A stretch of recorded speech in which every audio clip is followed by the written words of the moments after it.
part of the Press Play Podcast Network. Hey, this is Chase Smith, founder and CEO of Press Play Podcast. You may have heard me on the Oranges Oranger Cleveland Browns podcast with Jeremy Powell, now wonderfully hosted by Holly Wetzel, Cavs on the Break NBA podcast with Sam Amico, or my own podcast, the Chase Smith Podcast. I wanted to take a few moments to talk to you about a brand new subscription-based podcast we're offering this football season, the Press Play Sports Podcast. This premium podcast feed will send all of the sports podcasts offered on the Press Play Podcast Network to one central feed. Yes, you can still follow and subscribe to all of our individual shows for free on every podcast platform. But if you wanted to consolidate your podcast feed and listen to them all in one location, the Press Play Sports Podcast is for you. I'm talking the Oranges and Oranger Browns podcast with Holly Wetzel and Jeremy Powell, Red Guy and Rhoda, Sabol Brothers on the Baseline, Cavs on the Break, the Dennis Maniloff Show, the Ball Card Show, the Premium Fantasy Podcast, a Swing and a Tribe MLB podcast, and the Tim and Shipe Show, a college football podcast, all in one feed. All 9 of our sports shows curated into one single podcast feed. Out the door, you're looking at $5.36 a month after tax. That's $5.36, just about the cost of a drink at Starbucks. And this is only offered on Apple Podcasts. You can't get this anywhere else. It's an Apple Podcast exclusive. Just go to the search bar and search Press Play Sports. It'll come up and you can subscribe from there. We're excited to offer this consolidated, curated sports feed for you to enjoy. And as always, thank you so much for listening and your support.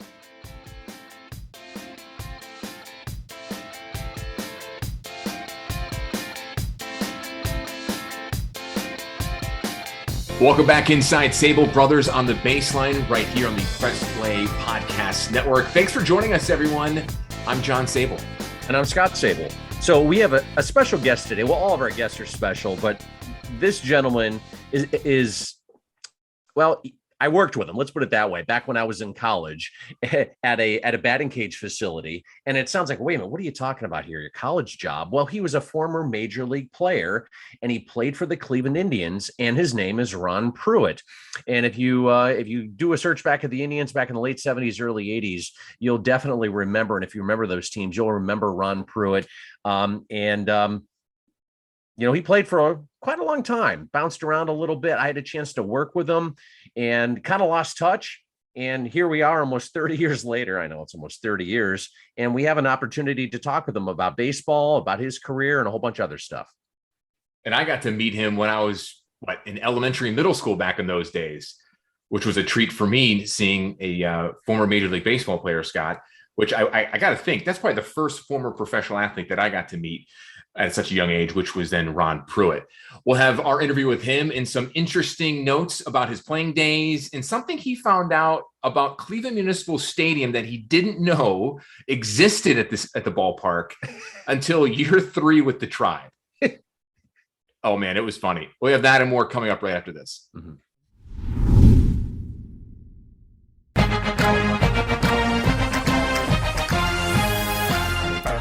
Hey, it's Tito, host of the Premier Fantasy Podcast. Get all the news and analysis you need to dominate your fantasy league. I've been doing this as long as anybody in the business. I can help give you the edge in your leagues. It's the Premier Fantasy Podcast, part of the Press Play Podcast Network.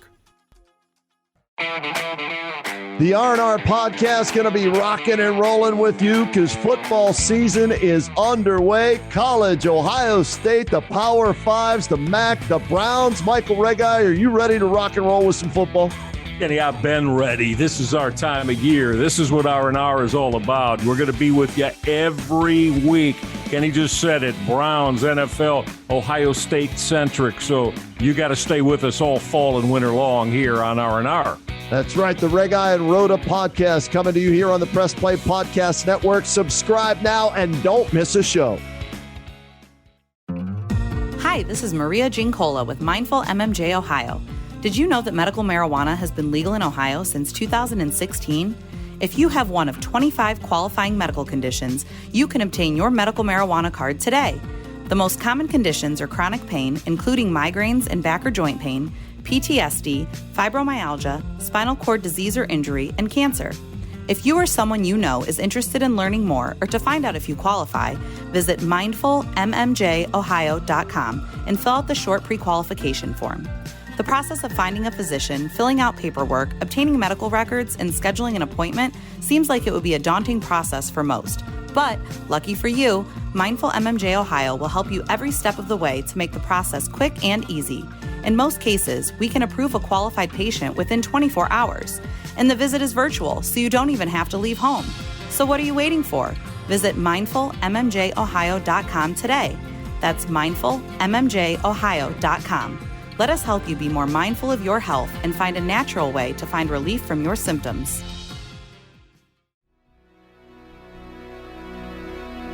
Hey everybody, it's Sam Amico from Cavs on the Break NBA podcast. Be sure to give us a listen for all your Cleveland Cavaliers recaps, analysis, breakdowns, draft talk, free agency. The list goes on and on. Give us a listen, Cavs on the Break NBA podcast.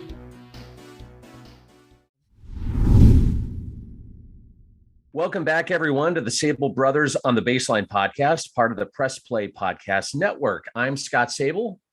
And I'm John Sabol. And we have a special guest today. He is a 9-year Major League Baseball veteran and former catcher and outfielder for the Cleveland Indians from 1976 to 1980.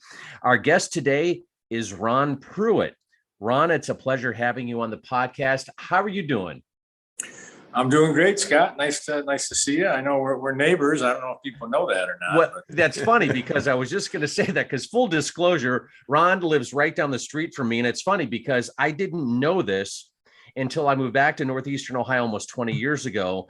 And I saw him walking down the street. I'm like, wait, Mr. Pruitt, is that you? And he's like, Scott, what are you doing here? Yeah. Welcome to the. Yeah, exactly. So tell us a little bit about yourself. Where did you grow up? And for those that don't know, how did you make it to the Tribe back in 1976? Well, I grew up in a place called Flint, Michigan. Went to college at Michigan State. Got drafted by the Rangers in 72 and got traded over to the Indians in 75, winter 75. That's how I got here. Stan Thomas. Me and Stan Thomas for, gosh, I can't remember now what I got traded for. Wasn't that important, I guess. It wasn't that popular. Now, before you were traded to Cleveland, Ron, you were in the same draft class as current Indians broadcaster Rick Manning, and then later you were teammates with Manning once you did get traded over here. Since you guys have now been in Northeastern Ohio for the last 2 decades, do you still keep in contact with Arch? I just saw him 2 days ago at the Indians golf outing with Barker. In fact, I'm going down to Columbus with Lenny and Joe Charbonneau, and we're doing a fantasy camp down in Columbus this weekend. So yeah, I still see him, not as much as I used to. Because Arch is doing the broadcast. He lives out in Phoenix now. I do see Ron Hassey. Occasionally I go out there. He lives in Tucson. And I see every once in a while I'll see Dan Spillner. He'll pop up. And Hargrove lives out there where Hassey is. So I do keep in touch with those guys. Hargrove lives out there in Phoenix, Arizona too? Tucson. Okay. Very cool. So Ron, how close do you still follow the Indians or Major League Baseball in general, especially since you retired? Well, I'm going to follow them a little closer this year because you know that when Valley Sports took over, our Dish TV does not carry the Indians now. So I had to get in fact, I'm going to give them a plug. I hope they stay in business. Uzu. You ever hear of Uzu? No. It's it's a sports network. They do have some like Fox News and CNN and some, Turner broadcast stuff like USA Today. They have about 10 or 15, but most of the stations are regional sports stations. So you can get Boston's game, you can get hockey games, you can get basketball games. Where before I couldn't get anything because you had to go through Valley Sports. And so for right now, I'm doing this Uzu, which is very inexpensive, and it's all streaming. So it seems pretty good so far. No, now I can watch them. All last year you couldn't watch them, and I'm not sure when Valley took over. I guess it was last year. But you have to pay extra, and Dish doesn't even accept it. So now that you can watch the Tribe, what are your thoughts on the current state of the Cleveland Indians and soon-to-be Guardians? Well, I think it's a great opportunity for everybody in their organization to play because they definitely sure are having, tryouts right now, basically, it looks like.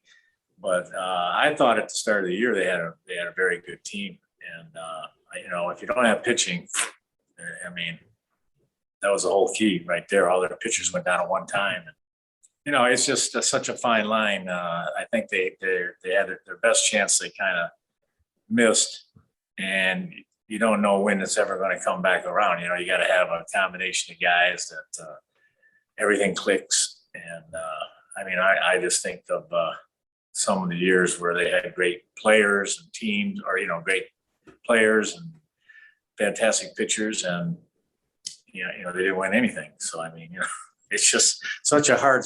To me, it's such a hard sport to get all the way. I was playing with. Remember Albie Lopez? Mm-hmm. Oh yeah.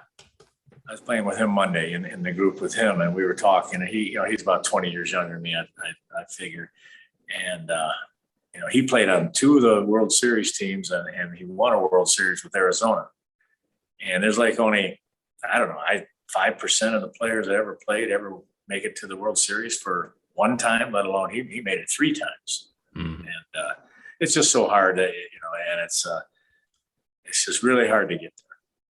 So this could be a very complicated question, or maybe with a long answer. What's your thoughts on the current brand of baseball? The trend over the last 5, 6, 7 years, slowly each year, it's the 3 outcome. It's strikeouts, walks, home runs, not many balls put in play like it was 10, 15 or more years ago. You have a lot of shifting going on. What are your thoughts on how baseball has evolved over the last 5 to 10 years? Well, it's probably after, they went through the steroids and everybody was capable of hitting home runs. I think the owners probably saw that, hey, that's going to draw people into the stands, seeing fireworks go off and stuff like that. It's more of an entertainment than it used to be. I remember, I don't know if you remember the entertainment down at Cleveland Stadium was that organ going. Right. Yeah, right. That was the entertainment. And now they play a different song for everybody coming up. And, they don't, I don't know. Yeah, you're right. They don't move the ball around. It's just, I just wonder if somebody pushes trying to get a team together of guys that can spray the ball around, and but will that really matter? Because they'll just play them the way they used to, and 250 hitters a 250 hitter. Right. Right.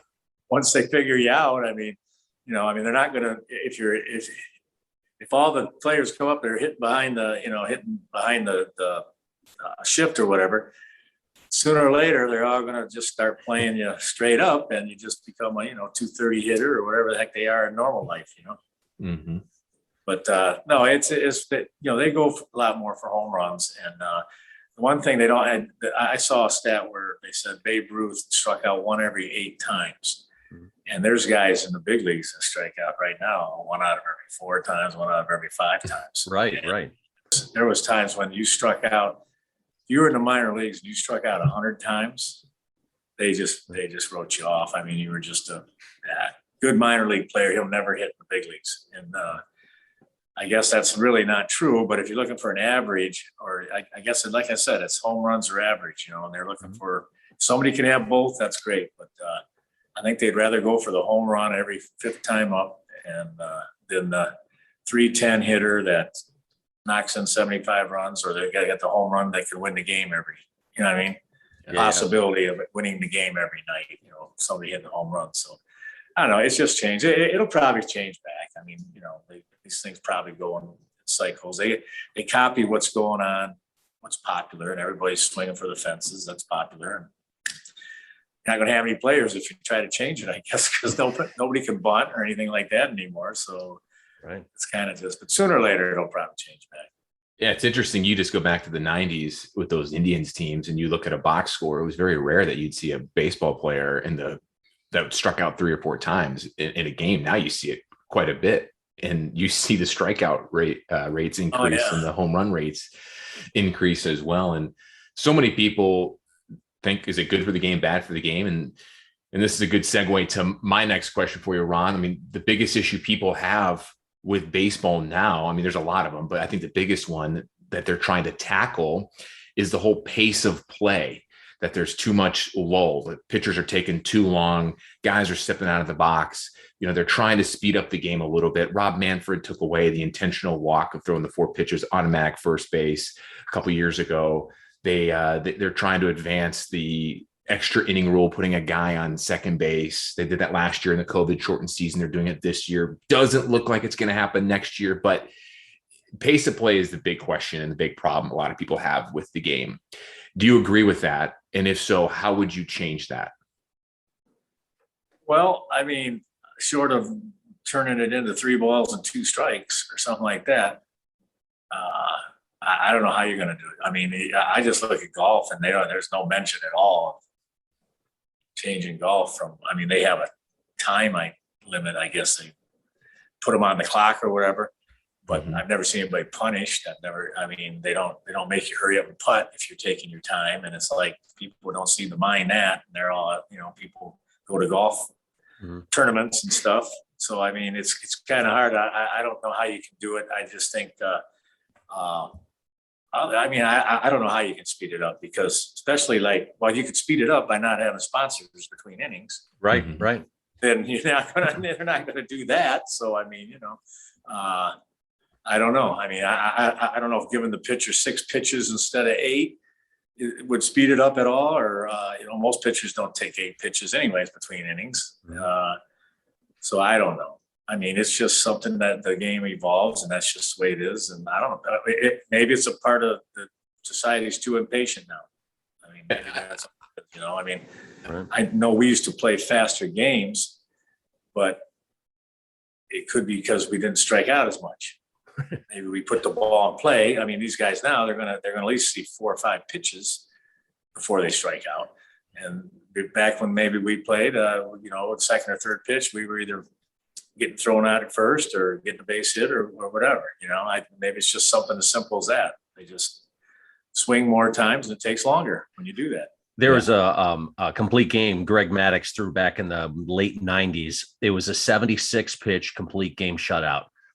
You would never see that now. Guys are putting the ball in play. I mean, he never had a 3-0 count. Yeah. Yeah. Well, that's what I'm saying. It takes longer to strike out. I'm a big proponent, and I don't know how you would enforce this, but I'm a big proponent. If you somehow made the pitcher stay in the rubber, batter in the box, not stepping out, adjusting the batting gloves, adjusting the arm or elbow padding, whatever, the game, I think, would flow a lot better. Again, I don't know how you'd enforce that, but I think that's a big part of guys is taking their good old time. I don't think they're taking they just have a routine, and, pitchers have a routine, and, you like to feel comfortable, and you try to do, I know guys, they try to do the same thing every time, every pitch or every at bat, every pitch at an at bat, you try to get in the batter's box the same way. And, all this is, you're trying to calm yourself down. You don't want to speed up too much. And if they start trying to speed you up, it's like, it kind of messes with the whole beauty of the game, I guess. So how would you compare past players, players who played with like you, Rick Manning, back in the 70s and 80s, even into the early 90s, to the current players? How would you compare and contrast the players from the different eras? Oh, we were much better looking. Especially those mustaches and the hair. Oh, yeah. Well, I just think that it's kind of hard to compare from generation to generation, because you don't have the same workout facilities, innovations in training. When we were kind of growing up and learning, we didn't have baseball camps or baseball lessons or baseball schools or anything like that. In fact, when I was in Little League, we coached ourselves. Right. We signed up at the recreation center, and we coached our own teams. The parents didn't help out. Heck, the dads were too busy working. And when they got home, they were tired. They barely made it to the games, Right. And I just think that, nutrition, there's ways that you can, training especially, I think, is a big thing. And we weren't really out of shape. I don't remember ever being out of shape. I used to lift and everything. I thought most guys kept themselves in pretty good shape. I remember Lenny Barker, they were going to fine him. I don't know what he weighs now, but I wouldn't want to guess, but I mean, he's a little heavier than we were all a little heavier than we were, and but they wanted him to come in at 220. I mean, the guy's 6'6", 6'5" back then. Wow. Yeah, I mean, he hadn't weighed 220 since fifth grade, probably. Right. And they kept and 220. Now they let a guy. I mean, there's pitchers 300 pounds, aren't there in the big league? Somebody's like, look at Bartolo Colon. Is he still pitching, by the way? He's pitching somewhere like in Mexico or some. I mean, they never, they never worry about that now. Right. They call it muscle, but just the training is better now. I don't think. I think back when we were playing when we were younger, I think the better athletes all played baseball because basketball wasn't such a big thing. Football was just kind of coming to hockey. Nobody played hockey. We did up in Michigan, but volleyball, lacrosse, soccer. Nobody played soccer, and swimming or anything like that. I just think the better athletes played baseball, and then they played the other sports too. I mean, your teams were all 5 baseball players were on every basketball team or football team or baseball. I mean, they were everywhere. Where the other sports, the guys in football now, they didn't necessarily play basketball or baseball or anything like that. And I just think the good athletes were concentrated in baseball, where now there's you got an international community to choose from, and plus there's twice as many people on earth than there was 50 years ago, and I just think there's just more people to draw from now. So there's going to be better players. But overall, I think the better players back then would always be better players, even not playing now. I mean, there would always be a place for the better players.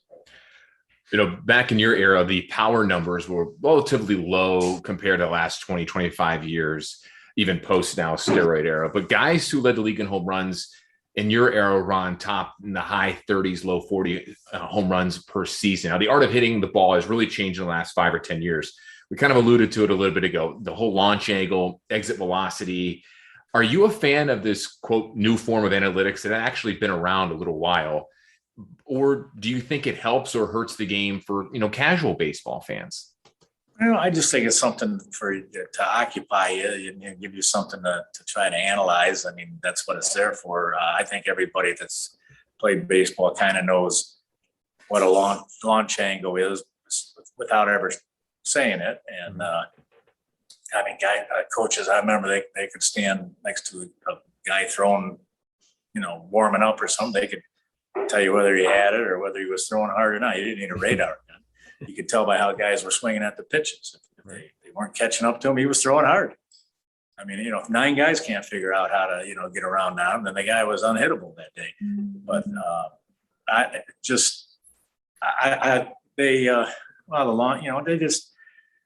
don't know. They give everybody a lot of chances to do good with different stats. I like the one where you hit the ball hard for an out. Oh yeah, the contact. Yeah. Yeah, the good contacts. I'd like to see somebody going in Gabe Paul or Phil Sagi back then and say, hey, I only hit 220, but man, I led the team in hard hit ground balls. That's something to brag about. I like to see their face when they're right. Oh my goodness, get this guy out of here. Yeah, right. No, they do have some strange analytics, and I'm sure they help somehow. I mean, if you can swing up a little bit more, you'll hit more home runs. You'll do it. I mean, if that's what they want you to do. So speaking of analytics, Ron, I was looking up your numbers here. Did you know that you have a lifetime batting average of 304 with runners in scoring position? Yeah, really? Yeah. I looked it up. I'm like, wow, you did. Yeah. I'm like, wow, that's not count walks either. That's pretty impressive. Well, maybe there was walks there too. I don't know. No, I mean that can't be counting. I don't think they even. Oh, that's right, because it wouldn't be average. Yeah. So yeah, I was pretty impressed by that. Well, wrong time, I guess, huh? Yeah, right. I don't know. I just stood out when I saw it. I would have been a good candidate for that Billy Ball in Oakland when they had that about 20 years ago when they got a bunch of guys that were average players, but they never really played a lot, so you really didn't know what they could do, and they got them all together, and they just 270 to 290 batting averages, and you know what I mean, limited power, and they had some pretty good teams, but then again, they never won anything. So. Right. They got on base. You're talking about Moneyball. Mm-hmm. Moneyball, that's right. Yeah. Moneyball. Billy Ball. I was thinking of Billy Martin. Well, Billy Beane was the guy in charge of that. He was the GM at the time out in Oakland. Yeah. Your final year in the big leagues, 1983. We kind of talked about the steroid era. You missed it by a few years, give or take. But during your later playing years in the early 80s, without naming any names, did you know about PEDs or know any guys that were, quote, taking something like that in that era? I knew there's a weightlifter at Michigan State. I knew that did. He was a power lifter, you know, a bodybuilder. And I knew Alzado and who was the giant guy that played for the Oakland Raiders. I remember we used to stay in a hotel where we stayed at in Oakland when we go out there. And he died. And you could tell, I mean, he was like 6'8", crazy strong. But no, not really. I was never offered it. I never saw anybody do it or anything like that. But, you hear rumors of not in there believe it or not, it wasn't in baseball because I don't think they figured it would help you, increase your reflexes anyways, but I guess it does. But no, I never saw anybody or got offered it or anything like that. So do you have any good Cleveland Stadium stories? We hear about the locker rooms down there being really small and cramped and dungeony in spots. Any good stories about the park itself, whether playing or coming back to visit the old place? Well, I didn't know. I took about 3 years before I knew there was a batting cage. Really?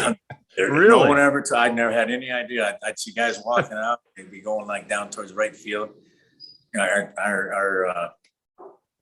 locker room was on first base side, and they'd be walking down there, and I was wondering where the heck they going. And it took about 3 years to figure out they had a batting cage down there, but they shared it. It was a storage room they shared with the Browns.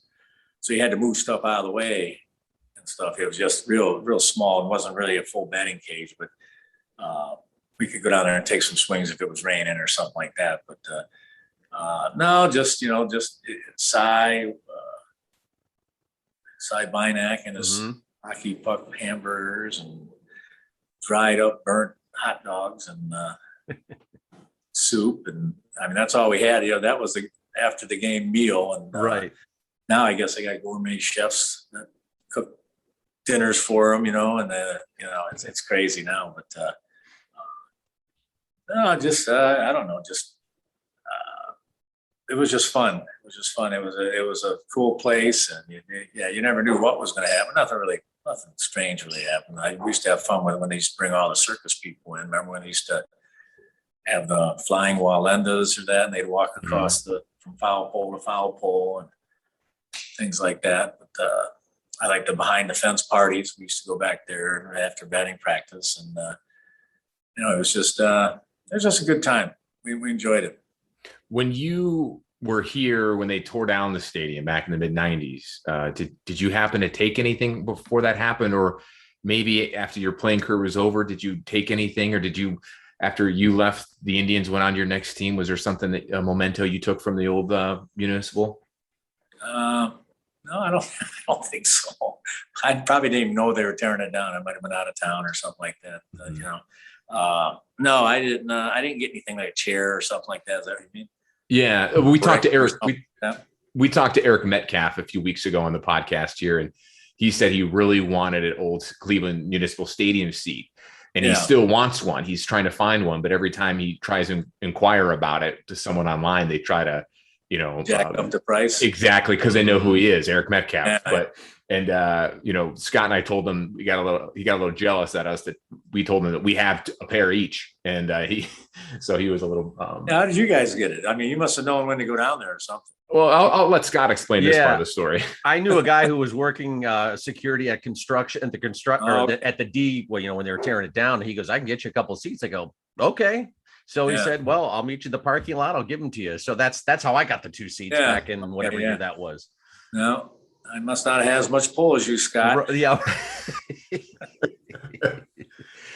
Ron, real quick here, before we're going to go in this next segment, we're going to do some rapid fire questions. But before Scott introduces that, I wanted to actually ask you this question real quick to you about double play. For those who are listening, may not know what double play was in the Akron area, and it was very important for Scott and for myself, especially in the 90s growing up. It was a batting cage that you opened up in Hudson. Didn't you have a second one somewhere else? Eventually he bought the one in Cuyahoga Falls. Okay. That used to be on, what the heck was the name of that? The name of that road was, anyway, there used to be a batting cage in Cuyahoga Falls. And he bought that one too. But that's when I left there. About the time he bought that, I left there. But no, that was the main one was the double play. Yeah. And then we fixed it up with fields. We put a couple baseball fields back there, and I like to think we were the ones that started fall baseball in the area, because no one had ever heard of it. You know, they thought we were nuts. They said, "Oh, the people play football." I said, "I don't know. I think the weather's pretty nice in the fall. Let's give it a try." And we had like 30 teams, boom, just like that wanted different age groups and stuff. And we played over there at the Stowe Fields. And then Ed Koya, you remember him, Scott. Him and Marty Erball were the owners, and they bought the land behind double play, and they made some fields, and we brought it over there and played fall ball. And I'm not even sure what they do. Is that still there? I haven't been over there in so long. They tore it down. Double play is no longer there. Yeah, it's just basically a at the intersection there. There's just some grass field. I think the fields might still be the fields are still there. When I came into town last summer, my dad and I drove back there, and the fields are still there. I played so many like middle school all-star baseball games on that far right field, Ron. Yeah. My dad, every time, even when we drove in over there to look at it, he's like, "Hey, remember that one time when you were pitching in that 7th grade all-star game and you gave up like a grand slam?" And I'm like, "Yeah, thanks, Dad." But those fields are still there. Are they still in use? Good. I'm not really sure, but it was one of our, growing up in elementary school and in junior high, was one of our favorite fields we played at. But also the double play as a whole in the batting cage was a great spot. You had putt there and everything too. I would go there with Scott all the time, and he'd come home from college, and we had a lot of great memories there. So. Use the batting cages all the time, and a lot of good memories back then. Yep, sure was, and those were probably the best fields around too. Oh, no question. Because those guys knew how to take care of grass. I know that. Yep. So, Ron, we're going to end our interview with some rapid fire questions, just basic questions. And the first question is your all-time favorite baseball movie. All-time favorite. 8 Men Out. Ooh, good choice. Was not expecting you to say that. So I assume you've seen Field of Dreams, right, Ron? Yeah. So in the movie Field of Dreams, and this topic came up recently when Major League Baseball did the Field of Dreams game with the White Sox and Yankees a few weeks back, there was a debate. Is it let's play catch or have a catch? In the movie, they say have a catch. I always say, and Scott always says, play catch. What is it? Play catch or have a catch? It's kind of like soda and pop, I guess. Right. Depends on where you grew up, Like I know I grew up in Michigan, they call it pop. Yeah, we're about soda. Yeah, we're pop guys. But do you think it's play catch or have catch? I think it's play catch. Yeah, I agree. That's just, have a catch sounds too proper. Right. It's like English or something. Mm-hmm. So if you could change one thing about baseball, what would it be? We kind of touched on this a little bit earlier. Move the pitcher's mound back. Ooh. Just how far? Okay. Well, I don't care. So they can't throw it past you. Give you more of a chance. I mean, when you only succeed 1 out of 3 times and you're great, you would be great 1 out of 3 times. It's time to equal those odds out, maybe. Nice. See how they like it. All right, now to a random non-baseball question. What TV show are you watching right now? And if you're not watching a TV show, for fans out there, what's your all-time favorite TV show? Well, right now I'm watching a show called Doc Martin series. It's a goofy English. I like these English these shows, like the Hallmark Channel and that. And but All-time show, Justified. Okay. What's your favorite or proudest moment as a member of the Indians?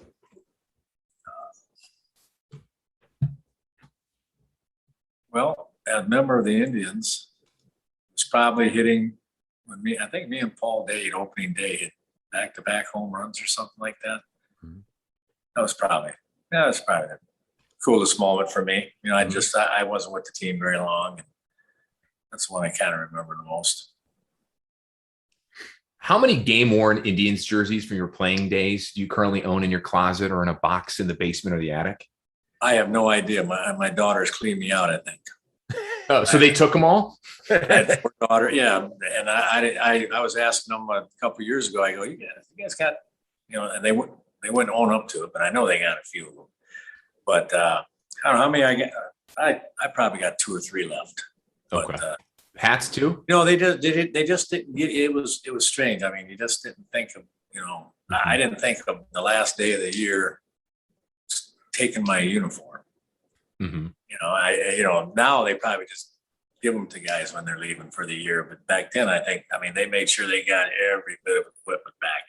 Oh, I believe it. They were going to use those uniforms somewhere. I mean, they were going to send them down to AA or A ball or somewhere, take the numbers off them and names off them and stuff and send them down. And so I don't remember them letting you have one. I mean, the guy in Texas let me have one, but I don't know what happened to that.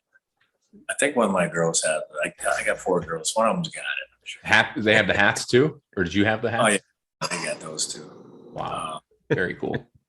Yeah, I still got a bunch of bats left and gloves and stuff like that.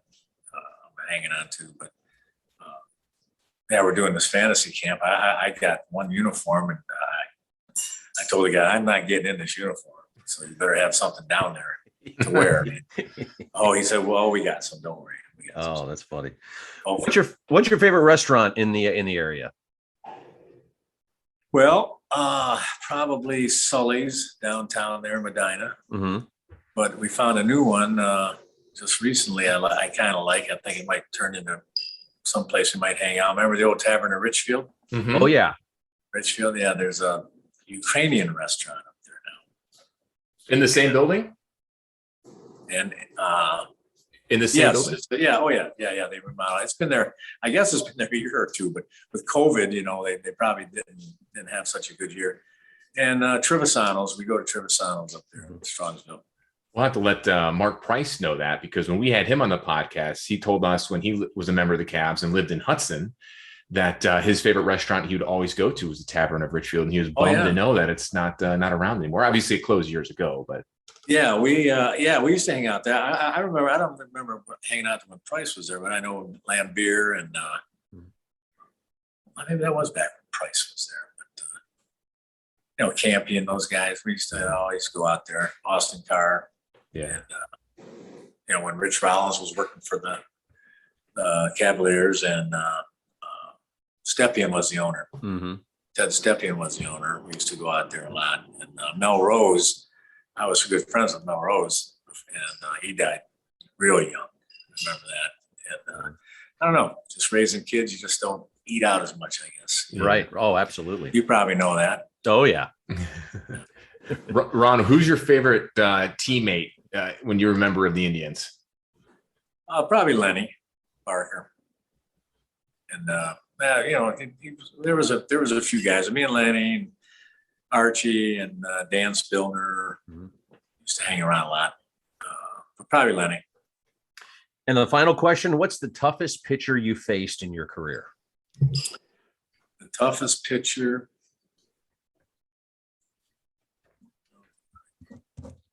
I don't know, probably Goose Gossage.